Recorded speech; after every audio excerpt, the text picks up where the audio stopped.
variabel sebenarnya, tapi pada sore hari ini saya lebih fokus kepada digital fundraising itu. Nah, kalau kita lihat di dalam landasan ada dua pendekatan fundraising zakat itu. Pertama adalah pendekatan persuasif ya. Jadi pendekatan persuasif itu artinya pendekatan yang menggunakan security prosperity approach ya, pendekatan kesejahteraan. Nah, di sini ada satu ayat yang menjelaskan, yakni surat Az-Zariyat ayat 19, wa fi amwalihim haqqul ini nawal mahrum. Dan pada harta-harta mereka ada hak orang untuk orang miskin yang meminta dan orang miskin yang tidak mendapat bagian. Jadi di sini sesungguhnya orang yang punya harta itu harus punya kesadaran bahwa ada hak orang miskin di harta yang kita punya. Apakah mereka meminta atau tidak diminta. Jadi harus kita berikan. Yang kedua adalah pendekatan keamanan ya, security approach. Khud min amwalihim shadaqatan tutahhiruhum wa tuzakkihim biha. Ya. Ambillah zakat dari sebagian harta mereka. Ambillah itu khud itu kalau bahasanya preman ya cupuk apa palak lah kan gitu. Itu ambillah kan gitu. Nah, jadi di sini bisa dengan cara kekerasan kalau mereka tidak taat. Ini pernah terjadi pada masa Khalifah Abu Bakar ya, yang orang tidak membayar zakat, membangkang membayar zakat itu diperangi. Nah, ini. Nah, kaitannya dengan digital fundraising ini lebih menggunakan pendekatannya adalah pendekatan prosperity approach ya. Jadi seperti itu. Nah, terkait dengan digital financing, kita lihat ini data ya tahun eh, sampai tahun 2018. Ini data jumlah pengguna internet di Indonesia itu sangat tinggi sekali.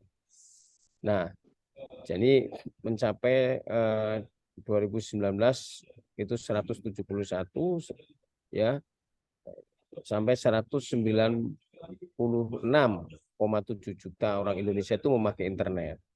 Nah, dari data ini berdasarkan usia tingkat penetrasi internet paling tinggi itu di usia 13 sampai 18 tahun, yakni 99,16%, dan posisi kedua pada kelompok usia 19 sampai 34 tahun dengan tingkat penetrasi 98,64%. Nah, tingkat penetrasi internet itu di rentang usia 35 sampai 54 tahun sebesar 87,30% dan usia di atas 55 tahun sebesar 51,73%.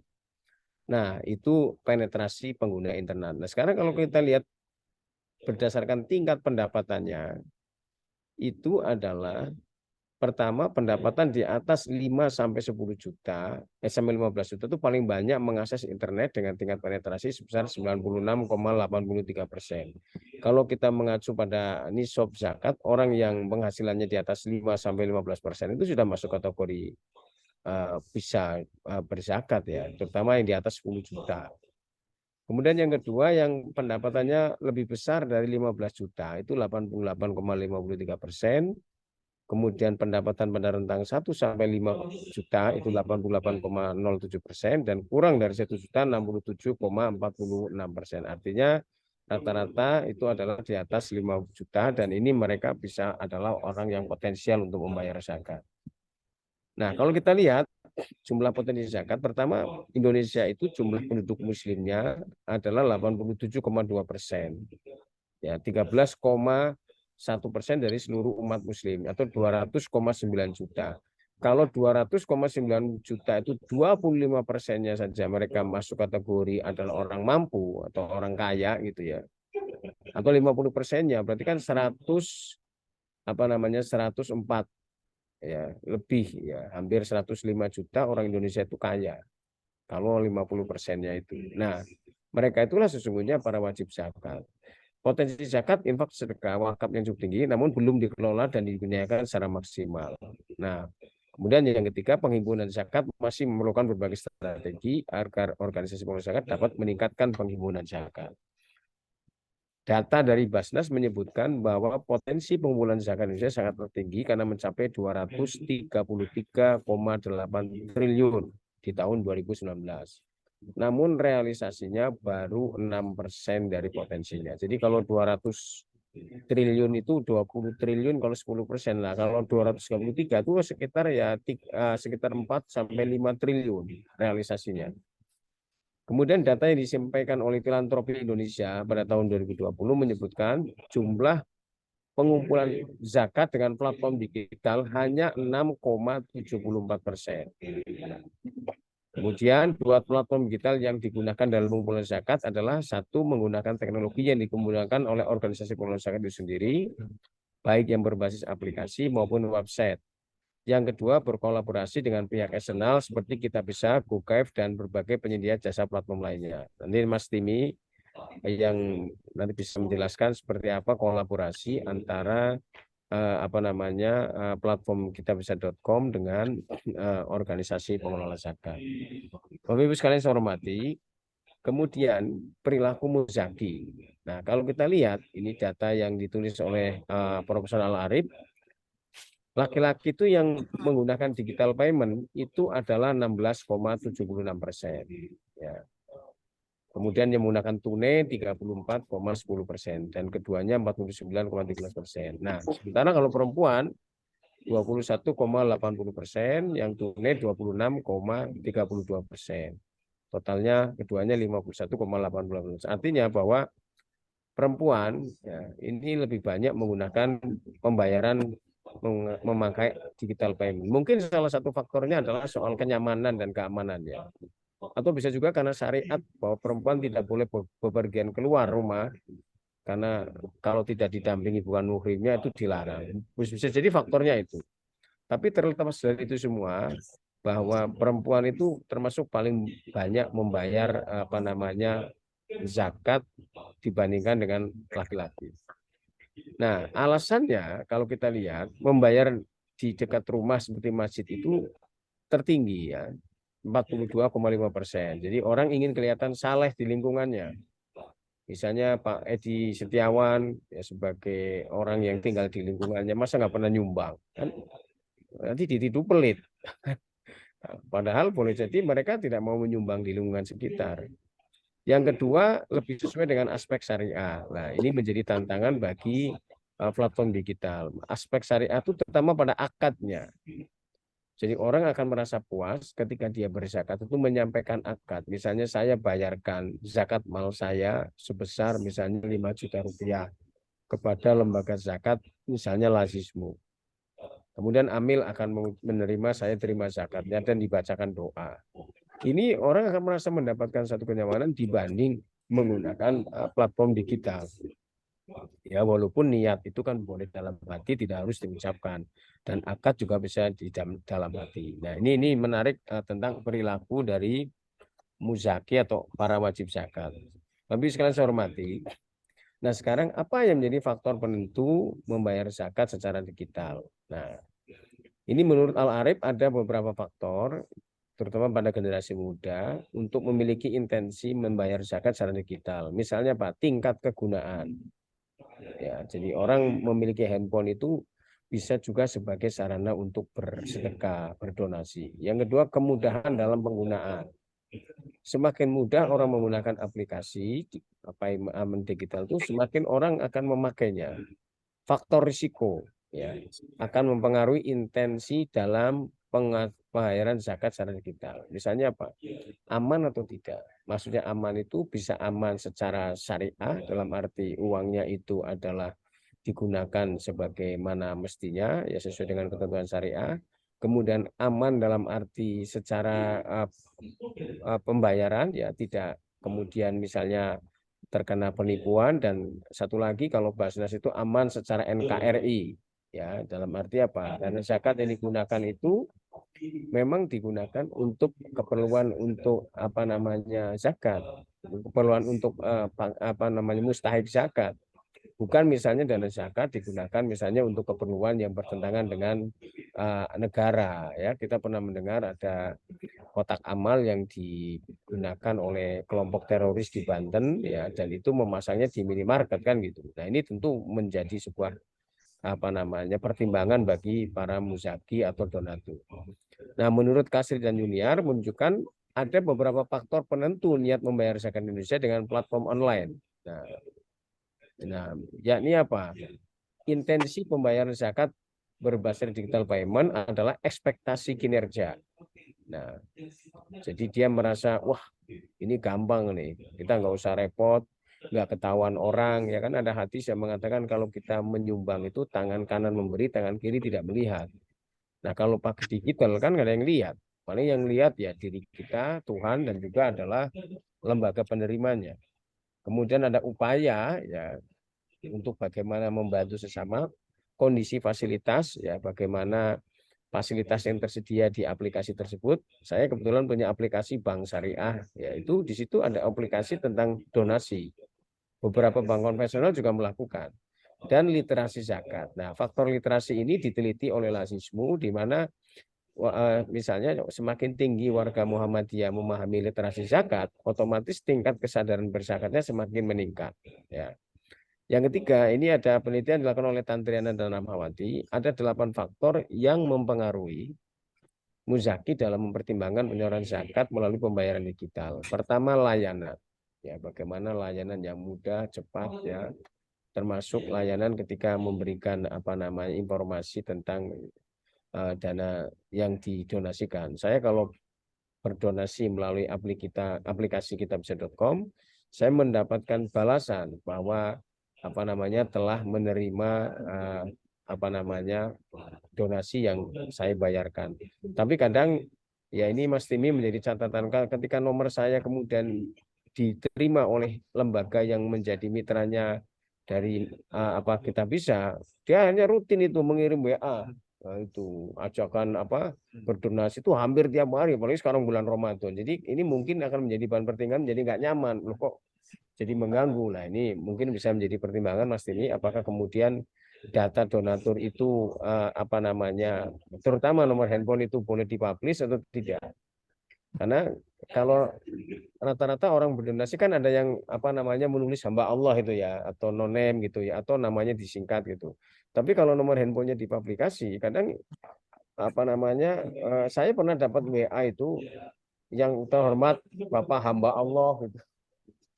Jadi di sini dia nggak tahu nama saya, tapi nomor handphone saya tahu, Mas Imi. Nah ini mungkin ini menjadi satu masukan ya. Kemudian komunitas ya. Ketika kemudian orang itu misalnya karena Lazismu bekerja sama dengan kitabisa.com, wah saya jadi mau nih, wah kalau begitu saya sebagai donatur Lazismu ya saya maulah membayar karena kerjasama dengan kitabisa.com, atau mungkin lain waktu LKSF ya perlu bekerja sama ini LKSF Pak Edi dengan kitabisa.com supaya nanti juga menambah kepercayaan para donatur. Nah, kemudian adalah distribusi. Nah, ini penting dalam hal ini apakah betul dana yang dibayarkan itu penggunaannya sesuai dengan maksud dan tujuan. Nah, dalam kasus ACT ya yang sempat menggegerkan dunia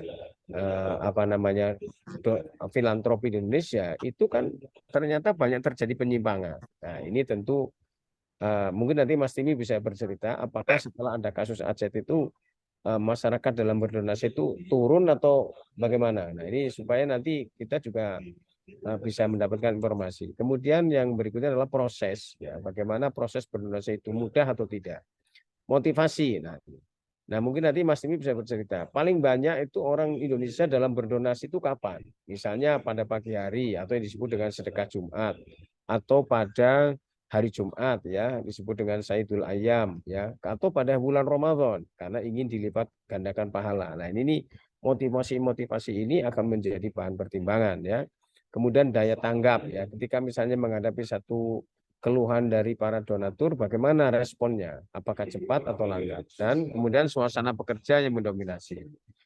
Berikutnya yang keempat adalah persepsi seorang muzaki terkait penggunaan teknologi informasi, meliputi kegunaan dan efektivitas dalam pembayaran zakat secara digital akan mempengaruhi intensinya, ya, yang berdampak pada niat perilaku dan intensi untuk melakukan pembayaran zakat secara digital. Jadi intensi ini penting ya, karena itu akan berpengaruh terhadap intensitas ya dalam berdonasi. Yang kelima adalah organisasi pengelola zakat harus mendesain platform bayar zakat yang user friendly ya, dalam arti mudah lah, terutama bisa digunakan oleh lintas generasi. Mungkin nanti kita bisa melihat ya, kalau kita melihat bahwa muzaki itu adalah orang yang telah memiliki pekerjaan, berarti kan rata-rata orang yang masih bekerja itu, yang bekerja itu kan di usia antara 24 tahun.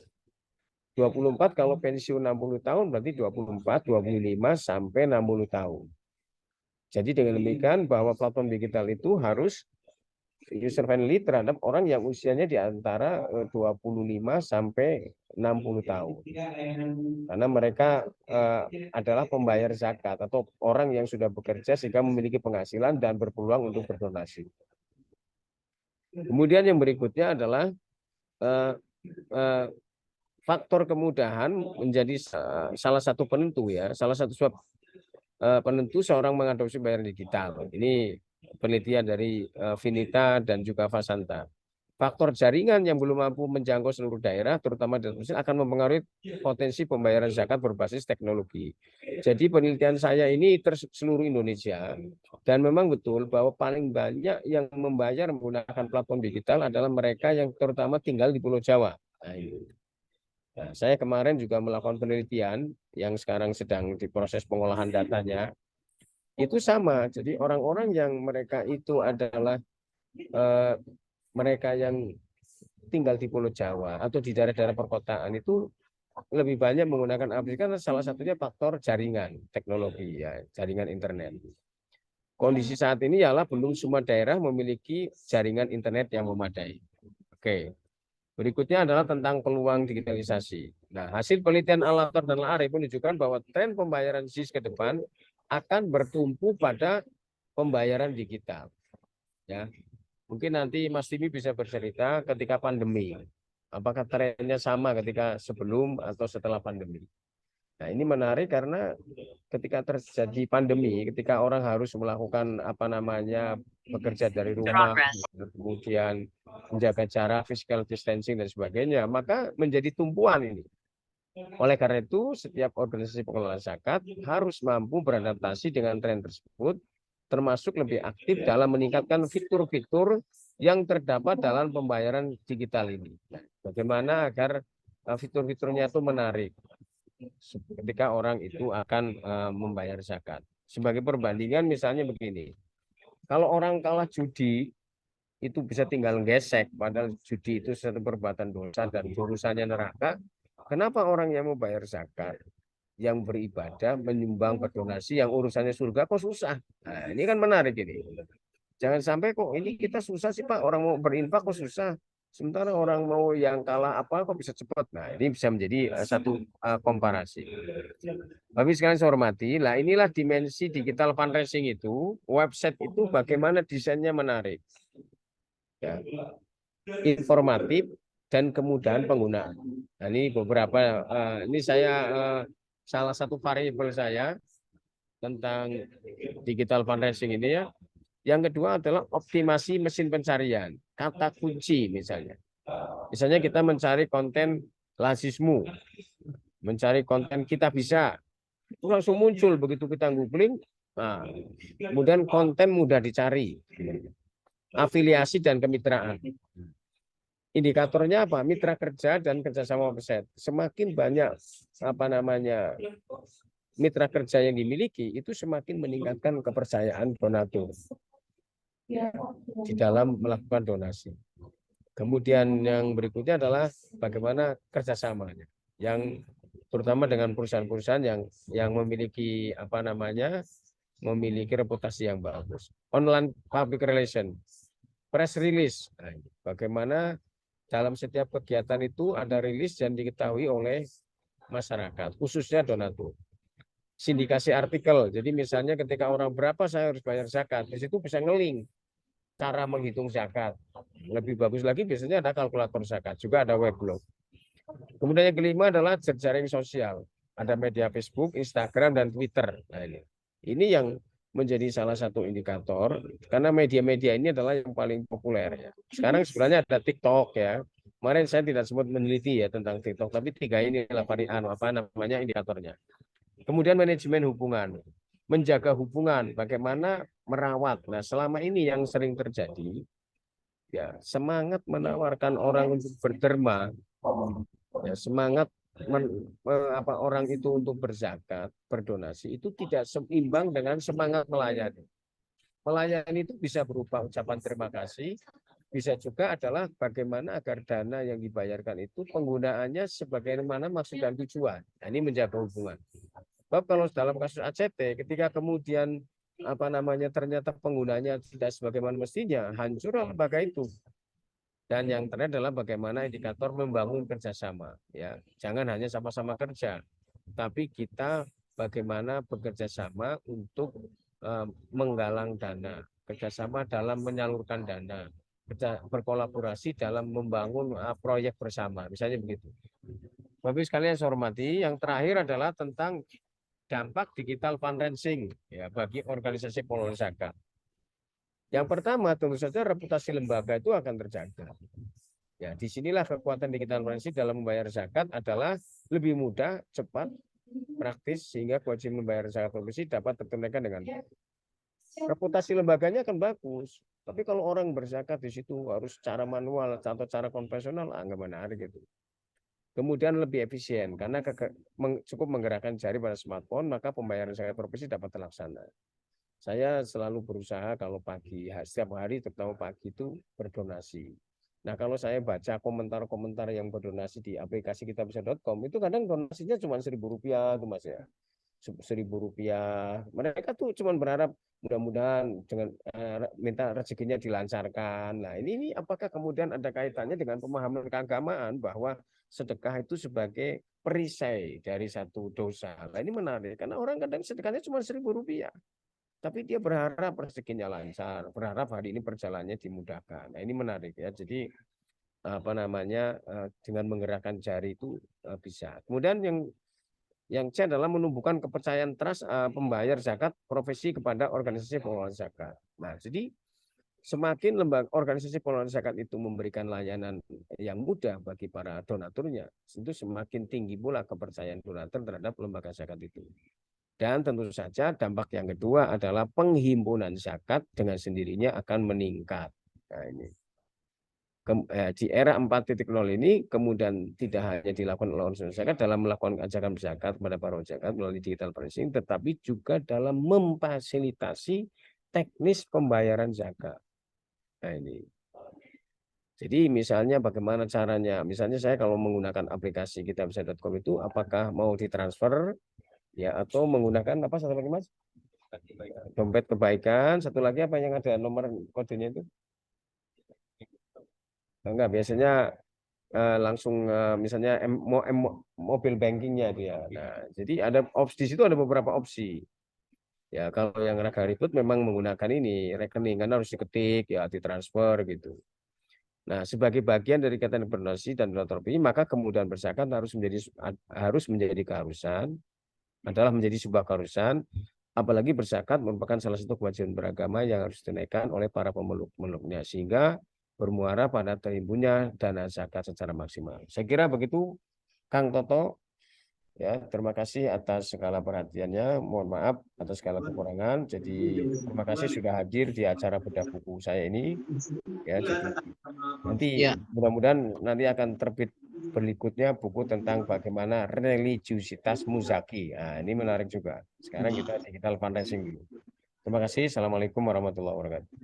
Waalaikumsalam warahmatullahi wabarakatuh. Terima kasih Pak Fauzan, sangat mencerahkan sekali ya apa yang dipaparkan oleh Pak Dr. Fauzan terkait dengan digitalisasi zakat ya, di mana saat ini sudah menjadi suatu kebutuhan ya, bahkan menjadi alat yang memberikan kemudahan ya terhadap kita sebagai muzaki ya di dalam menyalurkan zakatnya. Apalagi ya kalau melihat tadi apa yang dipaparkan oleh Pak Dr.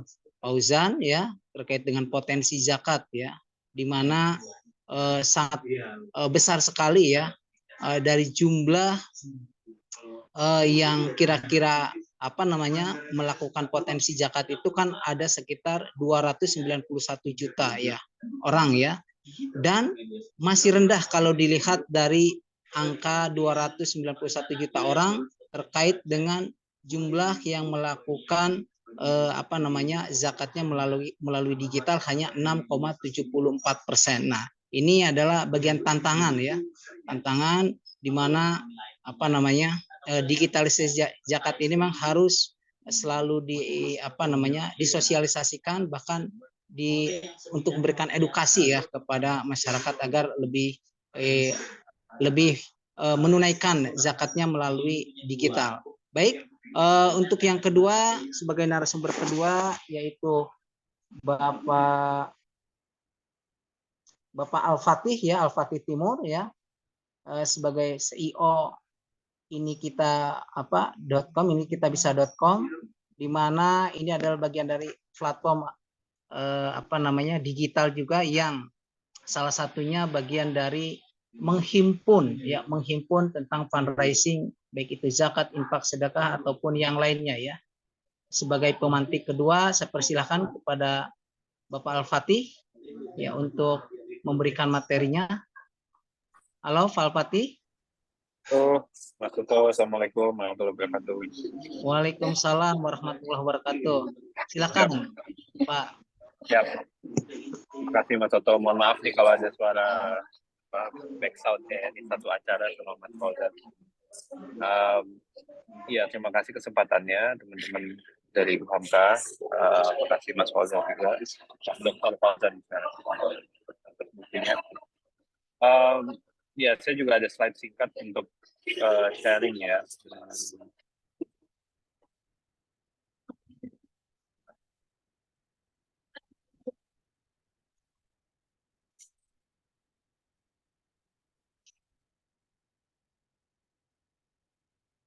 Oke,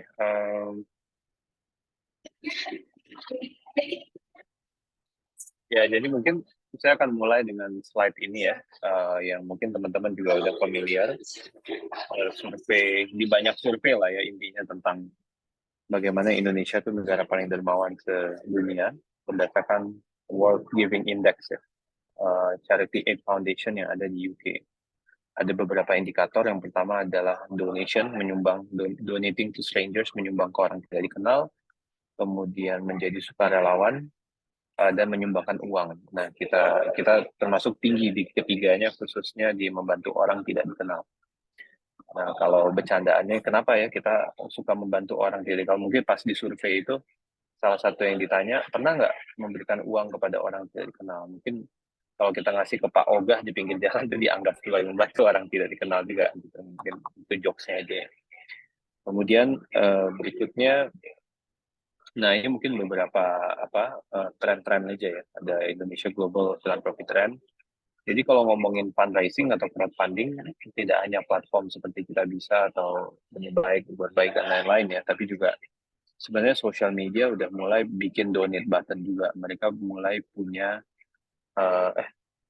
screen saya kelihatan nggak ya dari tadi? Belum nampak, Pak. Oh, mohon maaf, belum kelihatan ya? Ya, Pak. Kalau sekarang udah ya? Oh, oke. Nah, sekarang udah muncul ya. Oke. Mohon maaf. Iya. Sekarang ke post lagi. Kalau gini kelihatan ya? Kelihatan. Oke. Ya, mohon maaf. Ya, siap. Kalau di slideshow malah nggak muncul. Dari awal tadi, Pak Fatih. Oke, baik. Ya, ini mungkin tadi dari segi data-data ya. Tadi Indonesia nomor 1, Kenya nomor 2, Nigeria nomor 3. Ini dari segi survei ya. Survei World Giving Index dari Charities Aid Foundation yang ada di UK, di Inggris.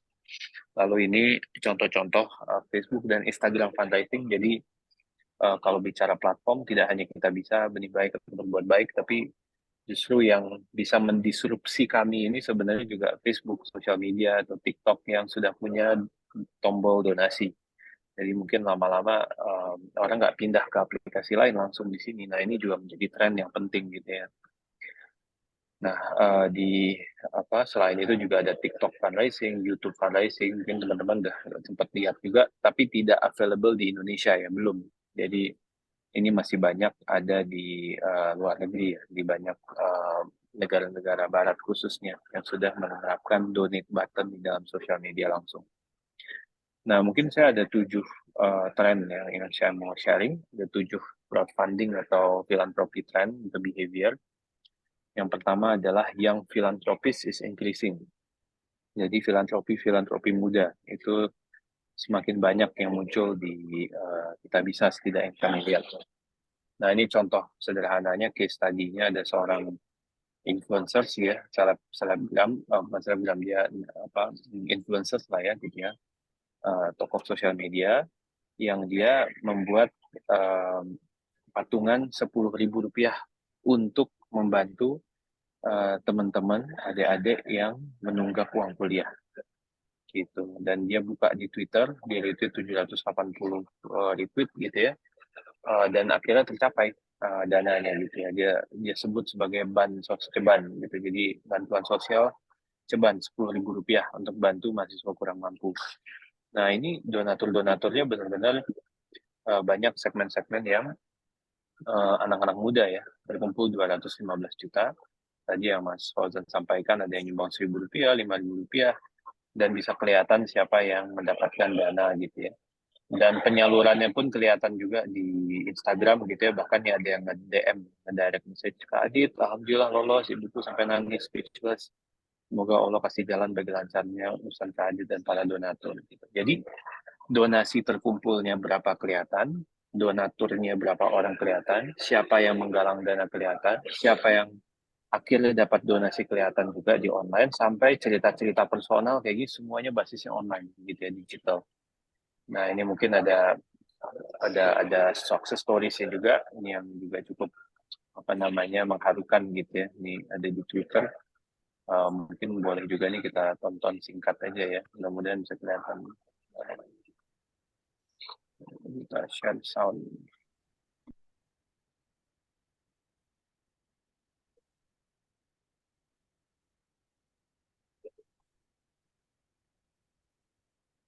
Oke, mudah-mudahan bisa kedengaran suaranya ya.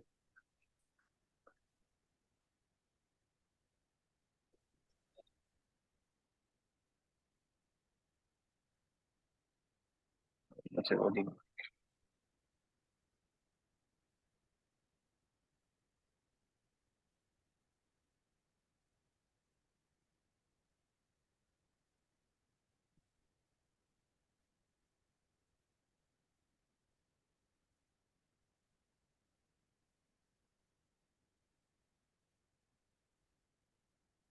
Nah, sambil nunggu, kita lewat dulu aja, masih loading ternyata.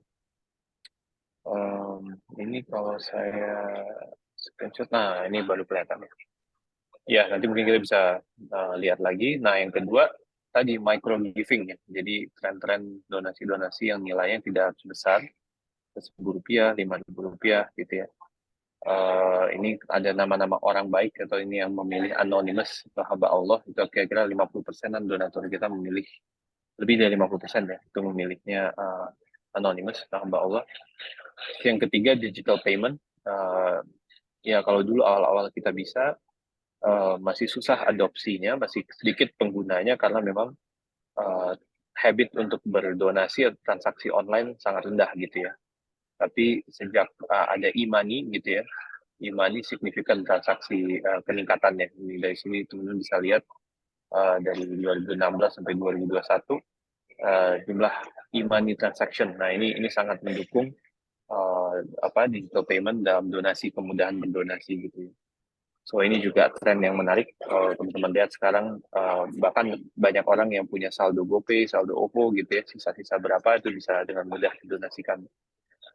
Keempat, community based fundraising. Jadi kalau fundraising atau donasi itu selain tentu aspek spiritual gitu ya, tapi juga ada aspek-aspek komunitas. Nah, ini contohnya K-popers gitu ya.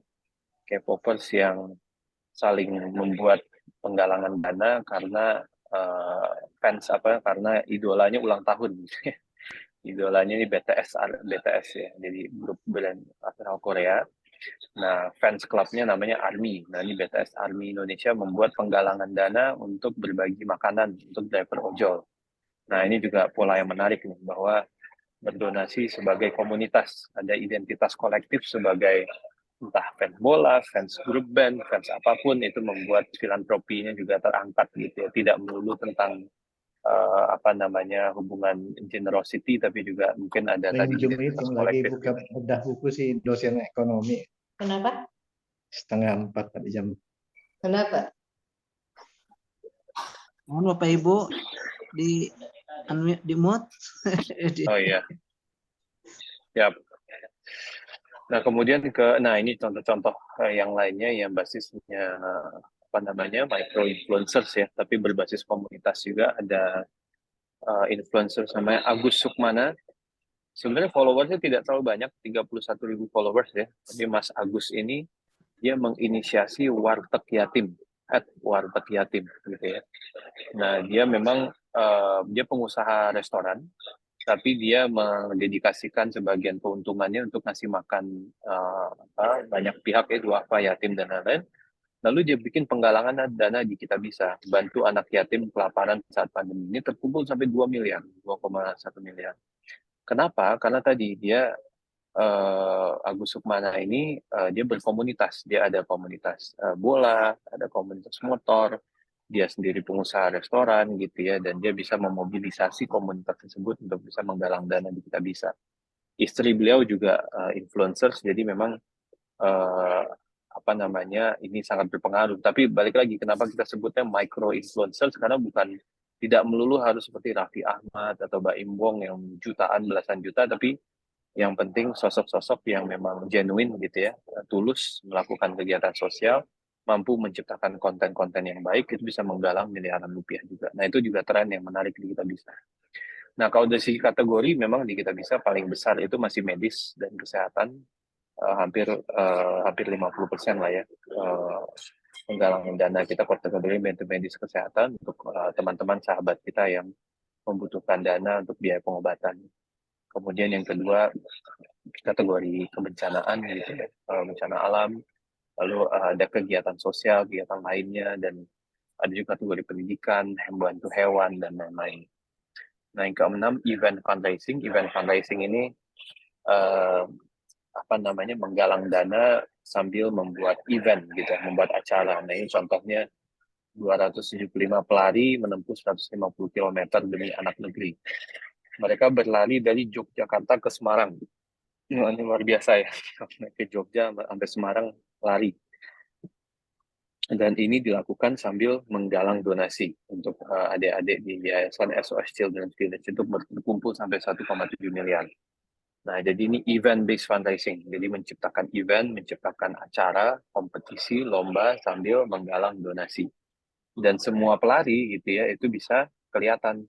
Misalnya Mas Nosea Niki Hogan ini sudah mengumpulkan sampai 139 juta.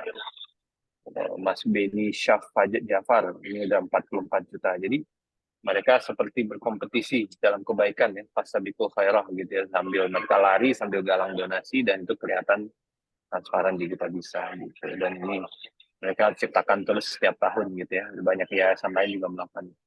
Ya, dan tentunya ada CSR baik juga, ya ini lebih ke penggalangan dana berbasis company, corporate. Contohnya sewaktu terjadi COVID kemarin, ada gerakan Oxygen for Indonesia untuk memberikan oksigen untuk saudara-saudara kita yang membutuhkan. Dan itu melibatkan banyak sekali brand-brand ya. Ada brand, ada venture capital, ada startup, ada forum zakat juga, Indonesia Muda dan lain-lain.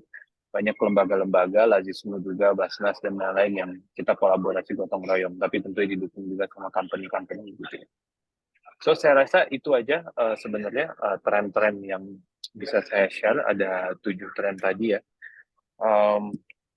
Dan mungkin sedikit menyambung tadi pertanyaan-pertanyaan dari Mas Fauzan. Mungkin yang pertama tadi terkait data. Jadi kalau data itu sebenarnya kita punya privacy policy yang strict. Jadi kita tidak pernah share data donatur ke luar gitu ya. Tapi memang ada banyak platform lain gitu ya yang mungkin kita coba investigasi, tapi kita belum pernah menemukan single answer gitu ya dari mana sumbernya, karena banyak juga form-form donasi online yang ada di Facebook yang mudah untuk kita mengisi data gitu ya. Nah, jadi suspek awal kami adalah bisa jadi donatur tersebut menyumbang di banyak pintu gitu, dan salah satu pintu tersebut sebenarnya adalah alat untuk yayasan tersebut mendapatkan lead, sehingga mereka melakukan kegiatan litensi gitu ya, mengajak, menyapa donatur kembali dan lain-lain. Kalau di Kitabisa memang mainnya via update, via email. Nah, tapi ini tentu kami, memang ini concern yang valid dari Mas Fauzan dan dirasakan juga sama banyak donatur, kami terus investigasi dan terus perbaiki lah gitu ya. Kemudian yang kedua tadi pertanyaan tentang pola-pola ya. Jadi pola donasi harian itu sebenarnya paling paling tinggi jam 5 pagi. Jadi sedekah subuh. Jadi setiap jam 5 pagi traffic kita bisa itu naik 3 kali lipat. Nah, ini lagi-lagi membuktikan ya apa subuh ada waktu yang paling salah satu waktu yang baik ya diijabah untuk berdoa, dan di kita bisa pun kan kalau kita donasi ada kolom doa gitu. Nah, itu juga banyak digunakan oleh saudara-saudara kita gitu ya untuk sedekah sambil menyampaikan harapannya. Buat informasi teman-teman aja, dari doa itu yang paling populer nomor 1 itu jodoh gitu. Bisa ditebak ya berarti jodoh. Yang kedua adalah lolos ujian, baik itu CPNS ataupun sekolah gitu ya. Yang ketiga adalah berdoa untuk orang tua atau keluarga yang sudah meninggal dunia. Nah, itu juga salah satu insight lah yang ada di kita bisa. Saya rasa itu Mas Toto, silakan mungkin nanti tanya jawab aja kita perbanyak. Terima kasih. Assalamualaikum warahmatullahi wabarakatuh. Waalaikumsalam. Terima kasih Pak Al-Fatih ya. Pak Toto masih di mute. Halo, terdengar nggak Pak? Pak Toto masih di Halo? mute. Terdengar nggak Pak? Terdengar. Mas Toto Oke, kedengaran, ya, tapi oke. tandanya seperti unmute gitu. Baik. Terima kasih Pak Al-Fatih yang sudah memaparkan materinya, sangat mencerahkan sekali ya. Alhamdulillah beliau ini adalah CEO kitabisa.com. Izin menyampaikan juga Pak Al-Fatih, mahasiswa FEBU Hamka nih di dalam mata kuliah kemuhammadiyahan ya juga melakukan kemanusiaan ya. Artinya juga mereka mengikuti fundraising ya Pak di kitabisa.com Pak. Jadi alhamdulillah ya atas sudah dibantu melalui platform digital kitabisa.com, akhirnya bisa berbagi Pak. Ya dapatnya ada yang 3 juta, 4 juta ya. Mereka menyampaikan itu Pak. Jadi mereka menaruh proposal terus dengan berbagai proposal yang menarik ya terkait dengan kemanusiaan dan sebagainya. Terima kasih ini Pak Al-Fatih yang sudah memberikan kemudahan bagi mahasiswa kami di dalam melakukan fundraising. Baik Bapak Ibu, saya persilahkan kita dibuka termin pertama untuk tanya jawab. Buya, ada yang mau sampaikan Buya? Baik Buya, silahkan Buya Saya mau Senara. kasih surprise dulu dengan Bang Fauzan ya. Luar biasa, saya apresiasi penuh dan turut bangga Bang Fauzan. Insya Allah. Ya. Cemburu yang baik itu yang begini ya. Orang punya karir bagus itu kita cemburi bagus itu. Karena bermakna positif itu. Luar biasa. Alhamdulillah. Kemudian mungkin pada Pak Timi, ya saya tergerak sekali. Apalagi generasi tua begini gimana tertariknya ya. Tentunya yang lebih menarik itu adalah bagi kalangan kaum muda yang terbiasa dengan digital. Nah, karena itu apakah mungkin barangkali Mas Timi bisa boleh enggak mungkin menarik untuk mengajari anak-anak sekarang bagaimana mereka memanfaatkan teknologi itu untuk membangun sebuah aktivitas sosial itu. Mungkin orang belajar banyak menguasai aplikasi tapi hanya untuk sebagai konsumen saja, bukan untuk lebih memberi makna yang lebih apa.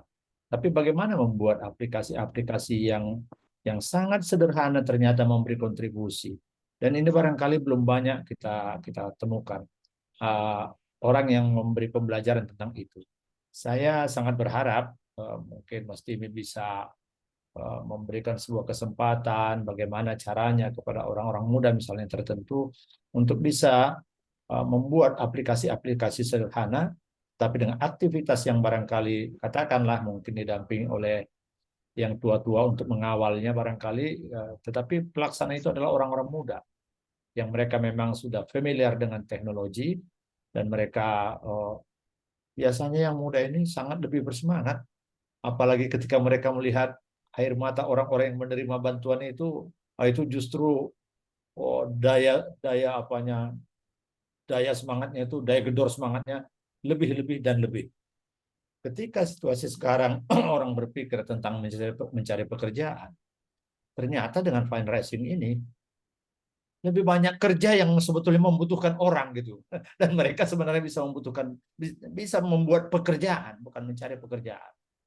Nah, tetapi ini barangkali belum merata, atau ya mungkin kebanyakan teman-teman yang sudah ahli seperti Mas Timi barangkali juga sudah repot dengan aktivitasnya yang sangat ketat ini gitu kan, sehingga eh, tidak terpikir, maaf, barangkali belum terpikir untuk membagi ilmunya lah gitu, membagi ilmunya lah supaya bisa kita sama-sama bergerak untuk di segala lini dan bidang, dan yang lebih spek lagi.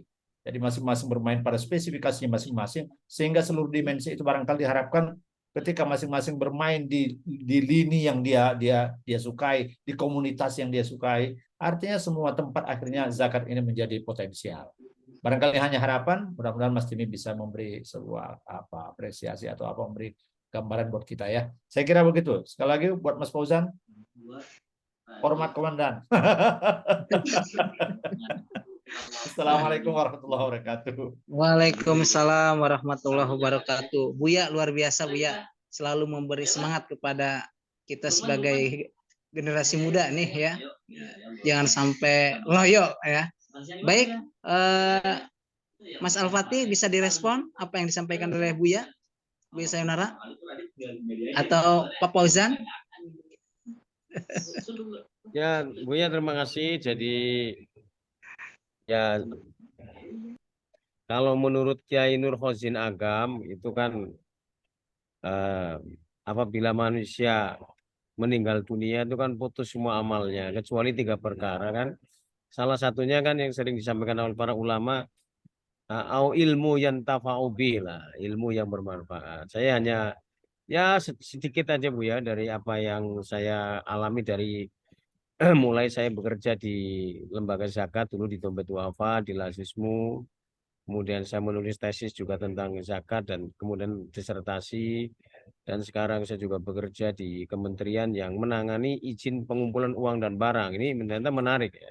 Sehingga dari situlah kemudian saya mencoba untuk merangkai menjadi sebuah karya ilmiah dan alhamdulillah mendapatkan apresiasi. Karena itu ya saya berharap buku saya ini bisa bermanfaat ya, menjadi referensi bagi para akademisi, para mahasiswa, terutama mereka yang memang menggeluti dunia perzakatan. Karena dunia zakat ini unik ya. Kalau kita lihat dalam Al-Quran, satu-satunya pekerjaan yang gajinya sudah ditentukan oleh Allah Subhanahu wa taala itu adalah amil zakat. Ya, ini adalah 1/8 atau 12,5%.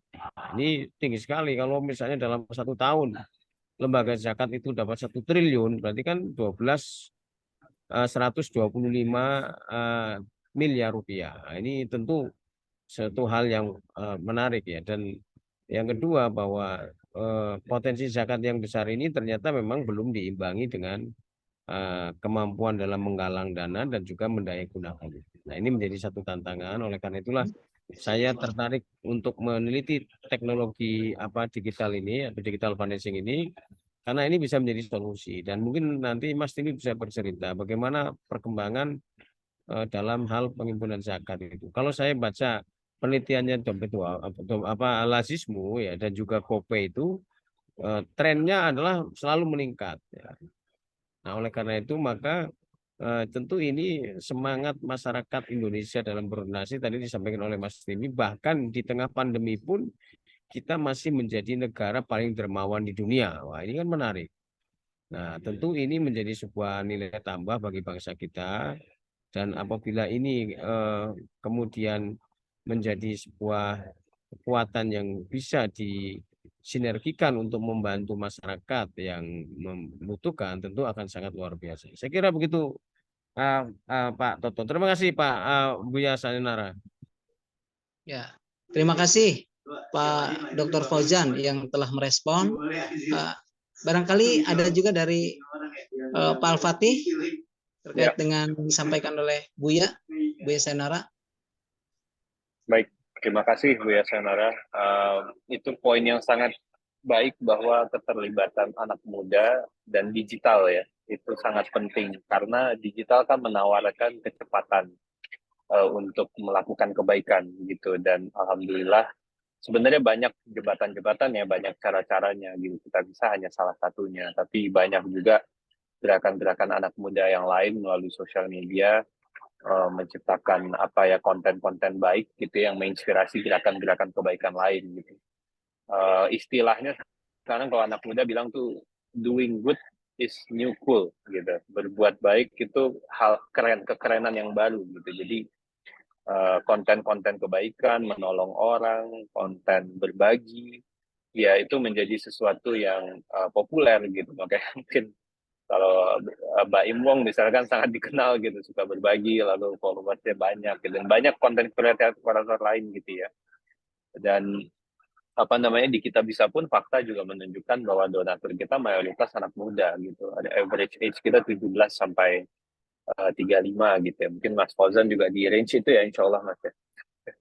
Ya jadi banyak anak-anak muda dan memang secara kemampuan finansial tidak terlalu kuat gitu ya. Tapi mereka belajar untuk berbagi lebih rutin, lebih sering gitu. Mungkin yang besar-besarnya tetap ke keluarga gitu karena kan ada anjuran juga ya, ada ajakan untuk sedekah ke yang terdekat gitu. Tapi ketika yang digital ini mungkin lebih ke berbuat melatih kebiasaan baik. Salah satu insight juga kami meluncurkan fitur donasi otomatis gitu ya awal tahun ini dan alhamdulillah banyak sekali peminatnya karena ternyata memang banyak yang ingin sedekah lebih rutin setiap hari tapi suka lupa gitu. Nah jadi dengan fitur donasi otomatis itu dia bisa install aplikasi Kitabisa, dia top up gitu ya dananya entah 30.000 misalnya, lalu bisa sehari Rp1.000 dipotong gitu. Nah itu betul-betul membantu jadi setiap jam 5 pagi Rp1.000 disalurkan otomatis gitu. Nah itu sehingga mereka bisa memelihara kebaikan, memelihara kebiasaan baik untuk sedekah tanpa putus gitu. Nah rasanya itu Buya alhamdulillah tren-tren yang kami juga optimis di tengah internet yang penuh misalnya mungkin banyak hoax dan lain-lain tapi banyak juga internet yang dipakai untuk kebaikan lah itu untuk berbuat baik. So itu kira-kira Buya semoga bisa memberikan jawaban. Terima kasih. Baik, terima kasih Mas Jimmy. Terima kasih. Ya. Terima kasih Pak Al-Fatih ya yang Pak Toto telah jangan ngelamun Pak Toto, masih di mute. Udah kedengeran. Sudah enggak, Pak. Baik Bapak Ibu, saya persilakan kembali dibuka termin yang kedua. Iya, Mas. Halo, dari teman-teman mahasiswa.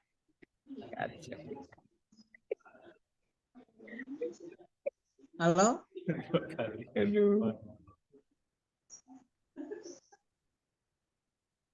Silakan. Sebelum kita akhiri, karena sebentar lagi ini kita harus mempersiapkan untuk berbuka ya, Pak Paksa.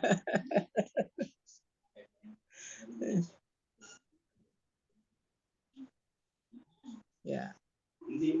Ya, Pak Toto, saya ingin menanggapi nih ya dari Mbak Aska di chat room itu.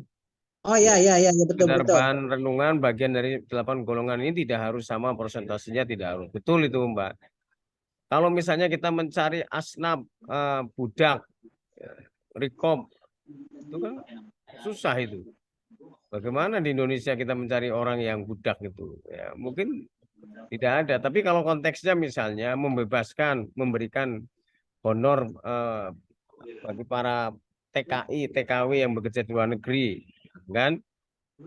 Mereka yang misalnya seperti sekarang lagi viral tuh ada TKI yang TKW yang ternyata mereka harus di Suriah gitu ya, dan mereka tidak bisa pulang, itu kan otomatis membutuhkan biaya. Nah, saya kira mungkin itu bisa masuk di situ untuk memberikan advokasi kepada kepada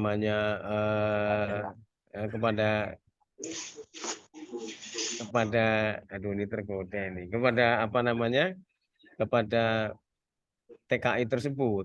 Nah, ini saya kira ini bisa masuk dalam asnaf horim ya, orang yang orang yang mengalami perbudakan. Nah, saya kira saya setuju bahwa memang tidak semua itu ada, ya, tetapi Al-Quran memberikan apa namanya ketentuan 12,5% itu kan dalam konteks kalau toh misalnya semua asnaf itu ada atau semua mustahik itu ada, maka dibuatlah 12,5%.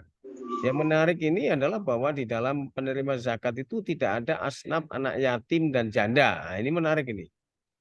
Jadi kalau kita lihat kenapa tidak ada anak yatim, piatu, atau janda? Karena banyak juga janda yang suaminya meninggal karena tajir, ya kan? Makanya kan, ya kalau dia kaya raya masa nerima zakat. Nah, ya kan gitu. Jadi oleh karena itu apa namanya sering kita membaca atau mendengar ada kasus perampokan rumah janda kaya raya, ya karena suaminya dulu meninggal kan gitu. Nah, jadi karena itu tidak masuk. Begitu juga anak yatim piatu. Saya punya anak saya itu kuliah di Fakultas Kedokteran. Itu bapak ibunya itu kaya raya, dokter spesialis ya. Kemudian meninggal dunia karena COVID dua-duanya. Nah, kan? Itu. Kemudian akibatnya kan apa namanya?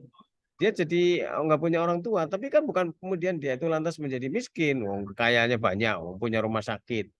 Dia adik-adiknya masih kecil-kecil. Nah, ini jadi karena itu menarik saya kira mengapa yatim dan janda itu tidak masuk dalam kategori orang yang apa namanya menjadi penerima zakat. Nah, ini saya kira karena memang dalam realitasnya ya tadi tidak semua orang yang masuk dalam kategori yatim atau janda itu adalah masuk dalam kategori miskin ya sehingga kemudian mereka itu tidak menjadi penerima zakat. Nah, saya kira ini memang betul harus dipahami tentang hal tersebut. Oke, itu Mbak siapa tadi yang menyinggung masalah ini ya, Mbak Aska ya. Aska tuh Mbak atau Mas ini? Nah, kemudian ini ada pertanyaan. Nah, ini saya kira ini nanti dijawab sama Mas ini ya, Mas Timi ya. Saya kira begitu, Mas. Ini ada pertanyaan agak berat ini. Begitu Pak Toto? Siap, baik, baik, Pak.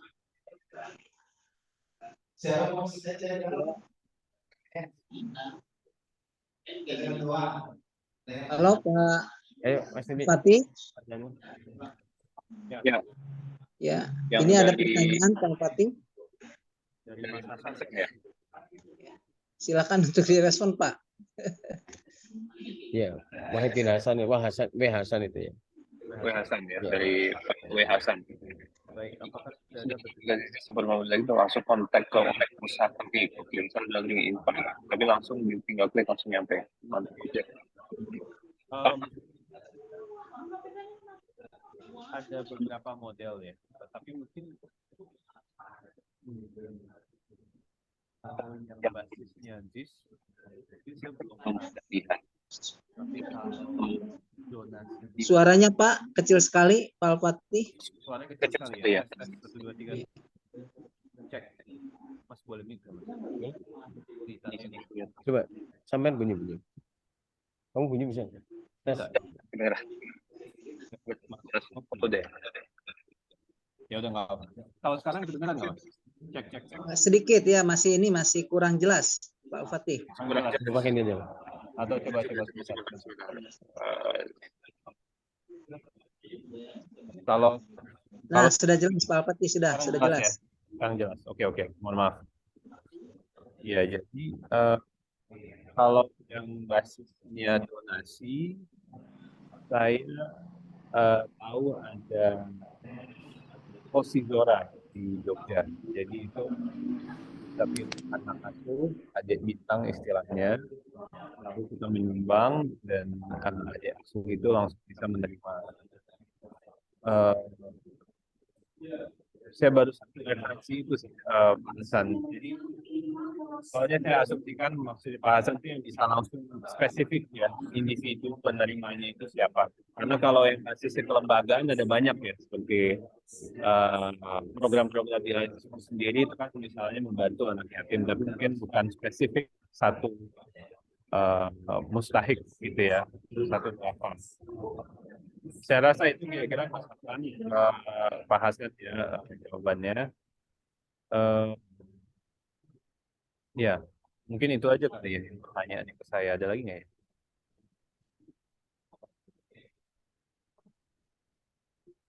Ya, saya sepertinya belum ada ya. Mungkin dikembalikan ke Mas Toto.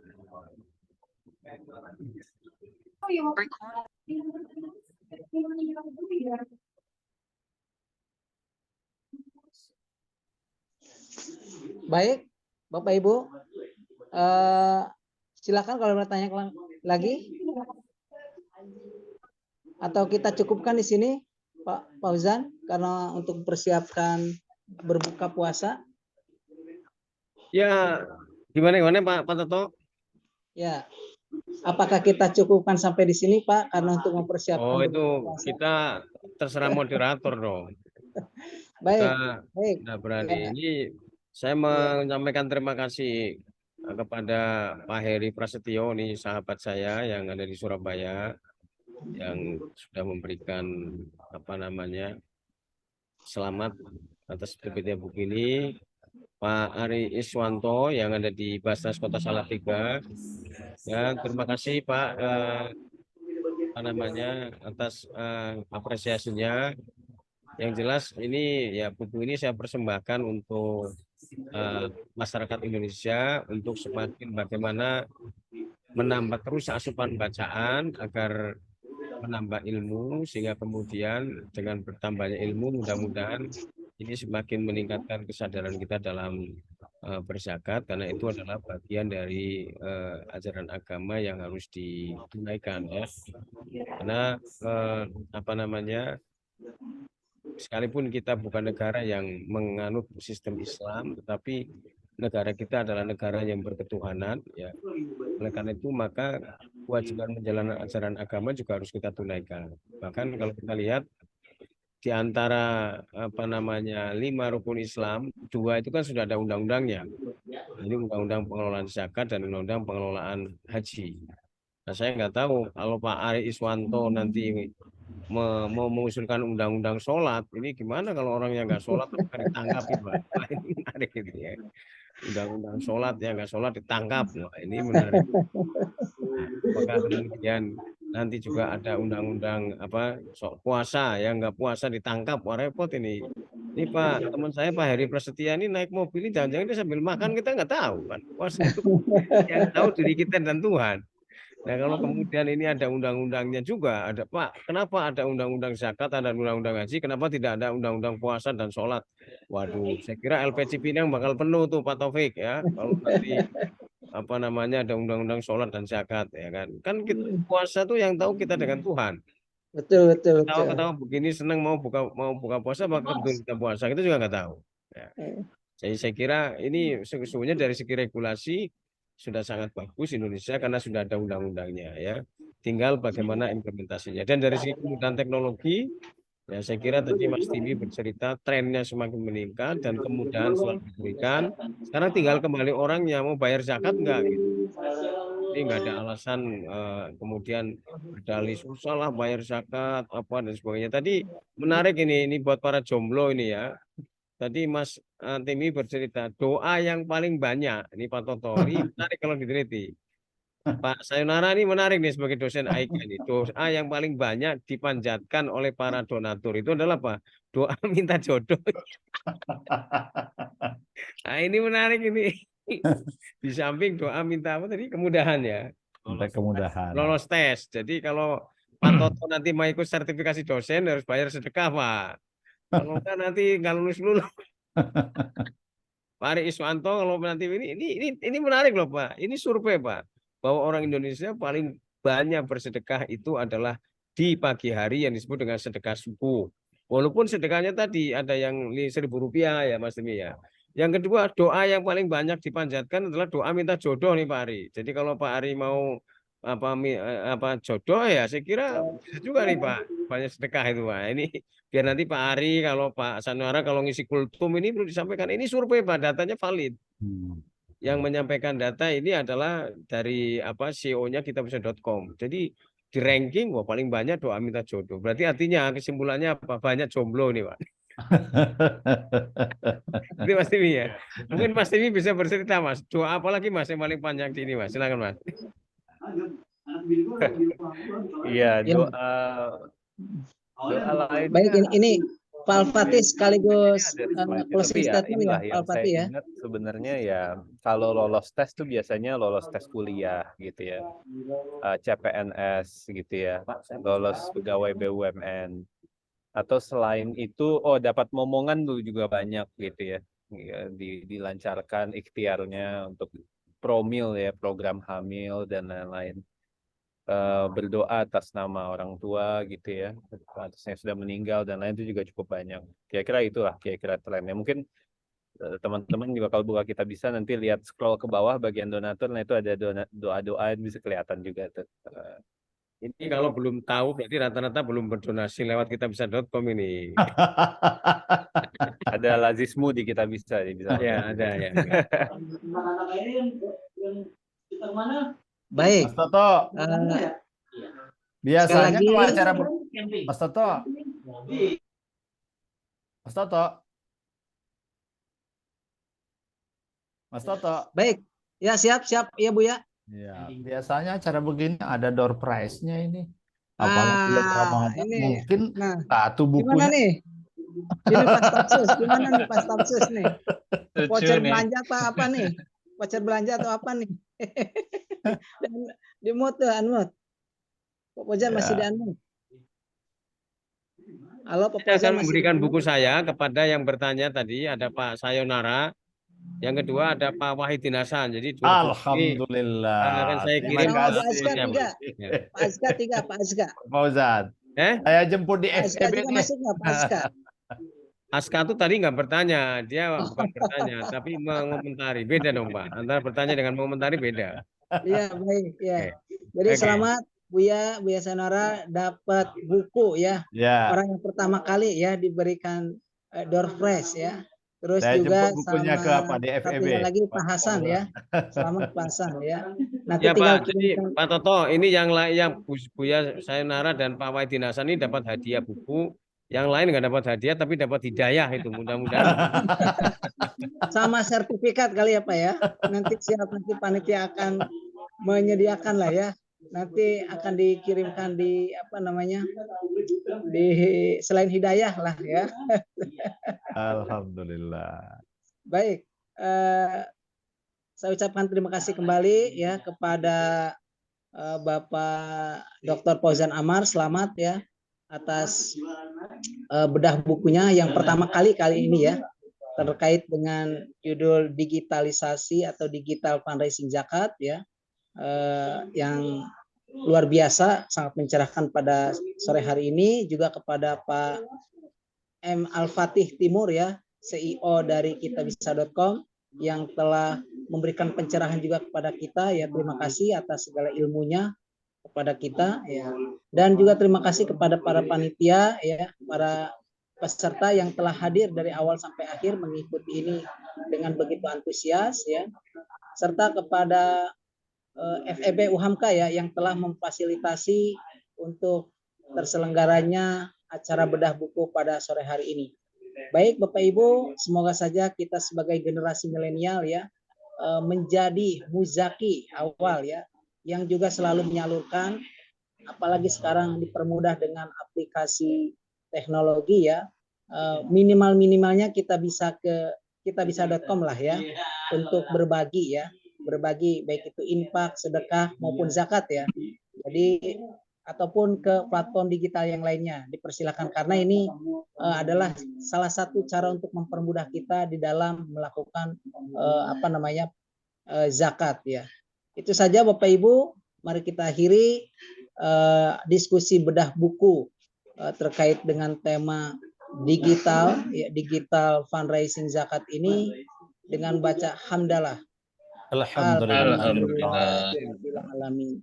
Ya, nasru minallah wa fathul qarib wa basyirul mu'minin. Wassalamualaikum warahmatullahi wabarakatuh. Waalaikumsalam warahmatullahi wabarakatuh. Terima kasih. Baik, sama-sama. Saya kembalikan kepada panitia, Mas Fikri. Baik, terima kasih Pak Toto. Baik, sebelum kegiatan ini kita akhiri, mungkin bisa foto bersama dulu kali ya, Pak Fauzan, Pak Timi. Ya, mungkin buat teman-teman yang lain Bapak Ibu sekalian mungkin bisa on cam terlebih dahulu buat sesi dokumentasi. Tolong Pak Edi supaya off cam dong Pak Edi. Siap, Pak Pau, menyimak dengan seksama dalam tempo yang Ya, baik Bapak Ibu, saya hitung 1 sampai 3 ya. 1, 2, 3. Baik, slide Anak kecil selanjutnya. boleh off cam nggak anak kecil? Boleh nggak anak kecil? Oke, terima Baik. kasih. Slide selanjutnya 1, 2, 3. Baik, ya. Ya, sudah Bapak Ibu. Baik, sudah selesai. Ya, demikianlah kegiatan kita pada sore hari ini, yakni bedah buku digital fundraising zakat karya Dr. Fauzan Amar MM yang tadi diisi oleh Dr. Fauzan Amar selaku penulis serta M. Al-Fatih Timur atau biasa yang dipanggil Bang Timi gitu dari CEO kitabisa.com. Terima kasih Bang Timi atas partisipasinya, waktu dan kesempatannya telah bergabung bersama KSFI UAMKA. Pak Fauzan Amar, terima kasih. Pak Toto selaku moderator, terima kasih. Ada Pak Edi Setiawan juga, terima kasih. Serta banyak Bapak Ibu yang lainnya, antaranya yang mungkin tidak bisa saya sebutkan satu persatu, baik karena memang waktu telah mendekati saat berbuka puasa dan kita perlu untuk menyiapkan berbuka puasa, maka kegiatan kita pada sore hari ini yakni bedah buku digital fundraising zakat kita akhiri. Salah kata dan penyampaian saya selaku MC mohon maaf. Billahi fisabilil haq fastabiqul khairat. Wassalamualaikum warahmatullahi wabarakatuh. Waalaikumsalam warahmatullahi wabarakatuh. Warahmatullahi wabarakatuh. terima kasih Mas Timi, Pak Fauzan.